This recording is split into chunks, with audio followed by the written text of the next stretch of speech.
இந்த இடத்துல ஒன்றை கவனிச்சுக்கிறங்க. இந்த யுத்தத்தினுடைய பேசிக் என்னன்னா, ஈரானுக்குள்ள அணு ஆயுதம் தயாரிக்க போறாங்க, அதை நாங்கள் தடுத்து நிறுத்த போறோம். இன்றுதான் உள்ள போனாங்க. ஈரானுடைய ஏவுகணைகள் எல்லாம் இல்லாமலாக போறோம், ஈரானுடைய ஆட்சியை அழிக்க போறோம், இப்படித்தானே உள்ள போனாங்க. ஆனா இப்ப உண்மையிலே யுத்தம் எதுக்கு நடக்குது? டோட்டல் அமெரிக்காவினுடைய தீர்மானங்களையே டைவர்ட் பண்ணி வச்சிருக்கிறாங்க ஈரானியர்கள் என்பதை மிக துல்லியமாக நாம் புரிந்து கொள்ள வேண்டும். ஹொர்முஸை ஈரான் கட்டுப்படுத்துமா அமெரிக்கா கட்டுப்படுத்துமா என்று வந்து நிக்குதுன்னா, இப்ப நடக்கக்கூடிய இந்த வார்ல தான் முதல் தடவையாக ஈரானுடைய ராணுவம் பங்கெடுக்கிறது.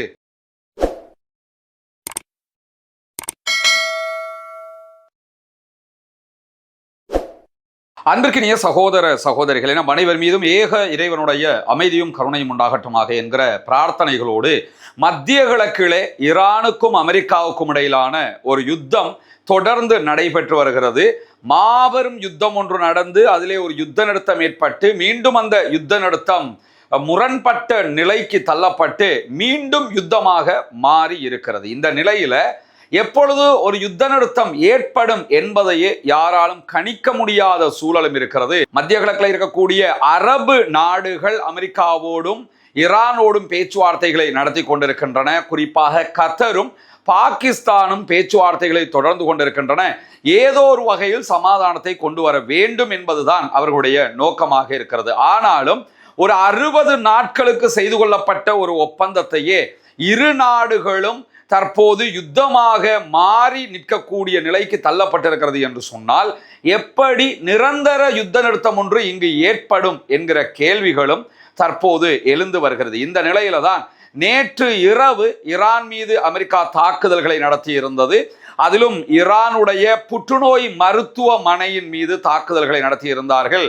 முன்கூட்டியே இந்த இடத்துக்கு அட்டாக் பண்ண போறோம் என்று அறிவித்த நிலையில அங்கிருந்த நோயாளிகள் 122க்கும் மேற்பட்டவர்கள் வெளியேற்றப்பட்ட நிலையில் அந்த மருத்துவமனையை அமெரிக்கா தாக்கி அழித்திருக்கிறது.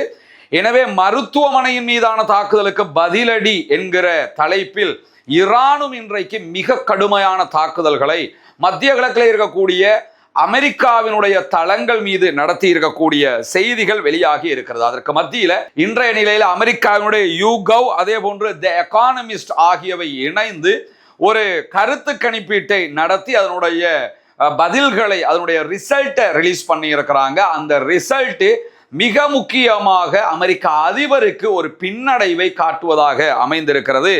57% அமெரிக்கர்கள் ஈரான் மீதான யுத்தத்தை உண்டாக்குகிற முடிவு தவறு என்று நம்புகிறார்கள்.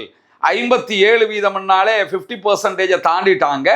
அத்தனை பேருமே ஈரான் மேல ஒரு யுத்தத்துக்கு நம்ம போயிருக்க கூடாது என்று நம்புகிற செய்திகள் வெளியாகி இருக்கிற அதே நேரம் வெறும் 27% மாத்திரம்தான் ஈரான் மேல யுத்தம் நடத்தியது சரியானது என்று நம்புகிற நிலையில இந்த தாக்குதல்கள், இந்த யுத்தம் இன்னும் ஓராண்டுக்காவது நீள்வதற்கான வாய்ப்பு இருக்கிறது என்று அமெரிக்கர்கள் நம்புகிறார்கள் என்கிற செய்திகளும் இன்றைக்கு வெளியாகி இருப்பதை நம்ம பார்க்க முடிகிற அதே நேரம் ஈரானுடைய உள்கட்டமைப்புகள் மீதான தாக்குதல்கள் தொடர்ந்தால், ஏன்னா அமெரிக்க அதிபர் டொனால்ட் ட்ரம்ப் விடுத்திருக்கக்கூடிய அறிவிப்புல ஈரானுடைய பாலங்கள், பொதுமக்களுடைய நிலைகள் என்று பல இடங்களை நாங்கள் அட்டாக் பண்ண போறோம் என்று வெளிப்படையாகவே சொல்லி இருக்கிறாரு.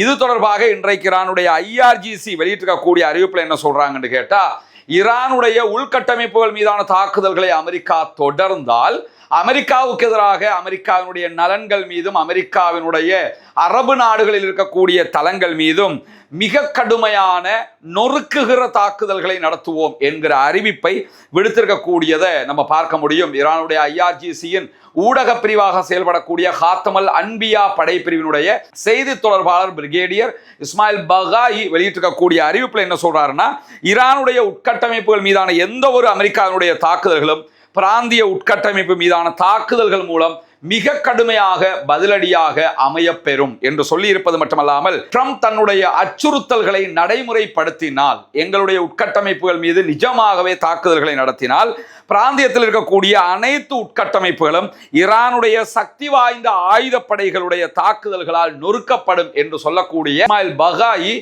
ஏற்கனவே அவை இருந்த மாதிரி இல்லாத நிலைக்கு நாங்கள் அளிப்போம், இருந்த தடயமே இருக்காது, அந்த அளவு மிக கடுமையான அழிவு ஒன்றை நாங்கள் உண்டாக்குவோம் என்று சொல்லிட்டு எந்த சூழ்நிலையிலையும் எந்த வகையிலையும் ஒரு வெளிநாட்டு அதே போன்று பிராந்தியத்துக்கு அப்பாற்பட்ட நாடாக இருக்கக்கூடிய அமெரிக்காவுக்கு ஹொர்முஸை கட்டுப்படுத்துகிற தலையிடுகிற உரிமையை நாங்கள் வழங்குவதற்கு அனுமதிக்க மாட்டோம்.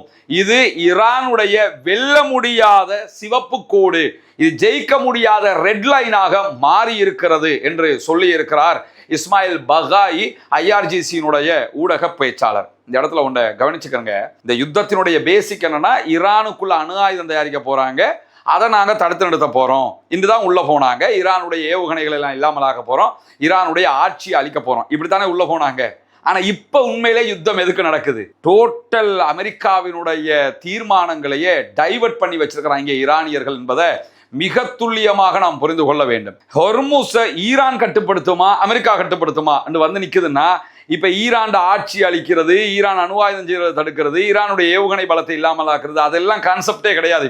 இப்ப எது கான்செப்டாக இருக்குதுன்னு கேட்டா, ஹொர்முஸ் நீர்நிலை வந்து ஈரானுக்கு சொந்தமா அல்லது அமெரிக்கா கட்டுப்படுத்துமா? மொத்த யுத்தத்தையே கொண்டு வந்து தனக்கு ஏற்ற விதத்துல டைவர்ட் பண்ணி கொண்டு வந்து நிறுத்திட்டாங்க ஈரானியர்கள் என்பது அமெரிக்காவுக்கு மிகப்பெரிய பின்னடைவாக இருக்கக்கூடிய நிலையில தான் இன்றைய நாள் பஹ்ரைன், குவைத், ஜோர்டான் ஆகிய நாடுகள் மீது மிக கடுமையான பதிலடி தாக்குதல்களை நடத்தி இருக்கிறது ஈரான்.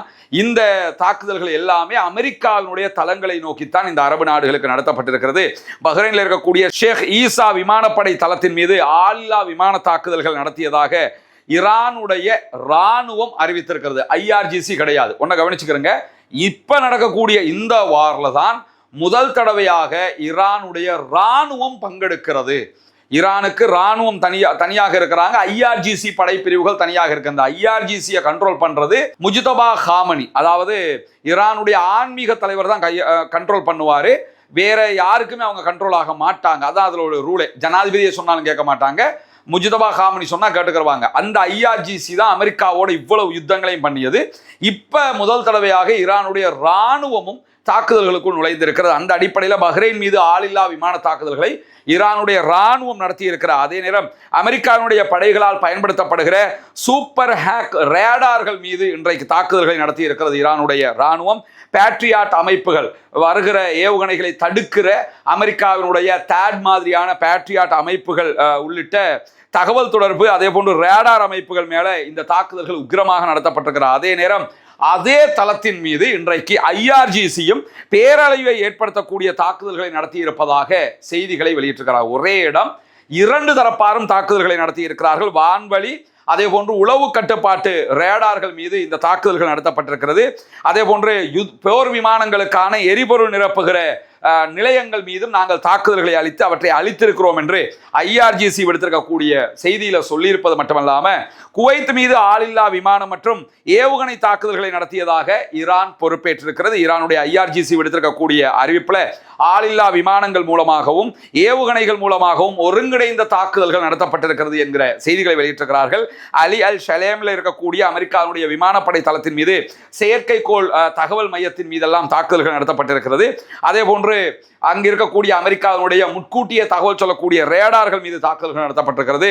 அல் ஷாபாவில் இருக்கக்கூடிய அமெரிக்காவுடைய ராணுவ துறைமுகத்தையும் குறிவைத்து தாக்குதல்கள் நடத்தி இருக்கிறோம் என்கிற செய்திகளை இன்றைக்கு ஐஆர்ஜிசி விடுத்திருக்கக்கூடிய நிலையில தான் இந்த தாக்குதல்கள் நடத்தப்பட்டது தொடர்பாக ஐஆர்ஜிசி விடுத்திருக்கக்கூடிய அறிவிப்புல அங்க இருக்கக்கூடிய குவைத் மக்களுக்கு ஒரு அறிவிப்பை நேற்று ஜோர்டானுக்கு விடுத்த மாதிரி அறிவிச்சிருக்கிறாங்க.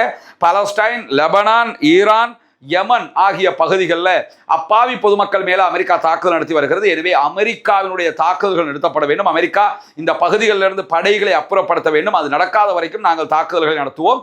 அந்த படைகள் அப்புறப்படுத்தப்பட வேண்டும் என்று நீங்கள் போராட்டங்கள், அரசாங்கத்திற்கு கோரிக்கைகளை முன்வைக்க வேண்டும் என்கிற தகவல்களையும் இன்றைக்கு அவர்கள் வலியுறுத்தி இருக்கிற அதே நேரத்தில் உலகத்தில் எந்த ஒரு சக்தியாலும் ஹொர்முஸ் நீர்நிலை மீதான ஈரானுடைய உரிமையை பறிக்க முடியாது என்று சொல்லி ஈரானுடைய முன்னாள் வெளியுறவுத்துறை அமைச்சரும் இப்போதைய உச்ச தலைவருடைய ஆன்மீக தலைவருடைய ஆலோசகருமாக இருக்கிற அலி அக்பர் விடுத்திருக்கக்கூடிய அறிவிப்புல இன்னைக்கு நம்ம பார்க்க முடியும். ஈரானுடைய தேசிய தொலைக்காட்சியில் ஒளிபரப்பி இருக்கக்கூடிய இந்த செய்தியில ஹொர்முஸ் நீர்நிலை என்பது ஈரானுக்கு சொந்தமானது. உலகத்தில் எந்த சக்தியாலும் ஹொர்முஸ் நீர்நிலையை ஈரானிடமிருந்து, ஈரானுடைய உரிமையிலிருந்து பறிக்க முடியாது என்று சொல்லக்கூடிய உச்ச தலைவருடைய ஆலோசகர் 40 நாள் யுத்தத்தினால் ஒரு மதிப்புமிக்க சாதனையாக ஈரான் ஹொர்முஸ் நீர்நிலை எங்களுக்கு சொந்தம் என்று ஆக்கி இருக்கிறது அப்படின்னு இருக்காரு. இதுதான் இந்த யுத்தத்தில் ஏற்பட்ட விளைவு. ஈரான் இருக்கிற அணு ஆயுத கதையை அழிக்கவும் இல்லை, ஈரானுடைய ஏவுகணை பலத்தை அழிக்க முடியாமல் போயிடுச்சு, ஈரானுடைய ஆட்சியை கவிழ்க்க முடியாமல் போயிடுச்சு. சும்மா கடந்த ஹொர்முஸை ஈரான் எங்களுக்கு என்று உரிமை கொண்டாடுகிற அளவுக்கு கொண்டு போய் விட்டதுதான் தற்போது ட்ரம்ப் செஞ்சிருக்கக்கூடிய புடுங்க தேவையில்லாத ஆணியை புடுங்கின வேலையை தான் அவர் செஞ்சிருக்கிறாருங்கிறத நம்ம புரிய முடிகிறது. அதே நேரம் ஜோர்டானுடைய விமானப்படை தளத்தின் மீதும் ஏவுகணை தாக்குதல்கள் நடத்தி இருக்கிறதாக IRGC உரிமை கோரியிருக்கிறது. ஜோர்டானுடைய அஷ்ராக் விமானப்படை தளத்தின் மீது ஆளில்லா விமான தாக்குதல்கள் நடத்தியதாக ஈரானுடைய ராணுவமும் உரிமை கோரியிருக்கிறது. இந்த இடத்துல ஜோர்டான் மீதும் ஈரானுடைய ராணுவம் அட்டாக் பண்ணியிருக்கிறாங்க. அதே போன்று IRGCயும் தாக்குதல்களை நடத்தி இருக்கிறார்கள். IRGCயினுடைய அட்டாக்ல ஜோர்டானுடைய அல் அஷ்ராக்ல இருக்கக்கூடிய மிகப்பெரிய தளத்தில் இருந்த அமெரிக்காவுடைய போர் விமான சேமிப்பு குடோன் அதன் மீது தாக்குதல்கள் நடத்தப்பட்டிருக்கிறது. மேற்கு ஆசியாவினுடைய புதிய அமெரிக்க கட்டளை மற்றும் கட்டுப்பாட்டு மையத்தின் மீதும் தாக்குதல்கள் நடத்தப்பட்டிருக்கிறது என்கிற செய்திகள் வெளியாகி இருக்கிறது. எனவே ஈரான் தொடர்ந்தும் தாக்குதல்களை நடத்துகிற அதே நேரம் ஈரானுடைய ராணுவமும் தற்போது யுத்தத்துக்குள் நுழைந்திருக்கிறது. இன்றைக்கு இதுவரைக்கும் நடந்த தாக்குதல்களுடைய தொகுப்பை தான் நாம் உங்களுக்கு மத்தியிலே கொண்டு வந்திருக்கிறோம். தொடர்ந்து இணைந்திருங்கள். ரஸ்மின் மேசி நியூஸ் மற்றும் ரஸ்மின் டாக்ஸ் ஆகிய 2 சேனல்களோடு வரக்கூடிய உண்மை செய்திகளை உங்களோடு உடனுக்குடன் பகிர்ந்து கொள்வதற்கு தயாராக இருக்கிறோம்.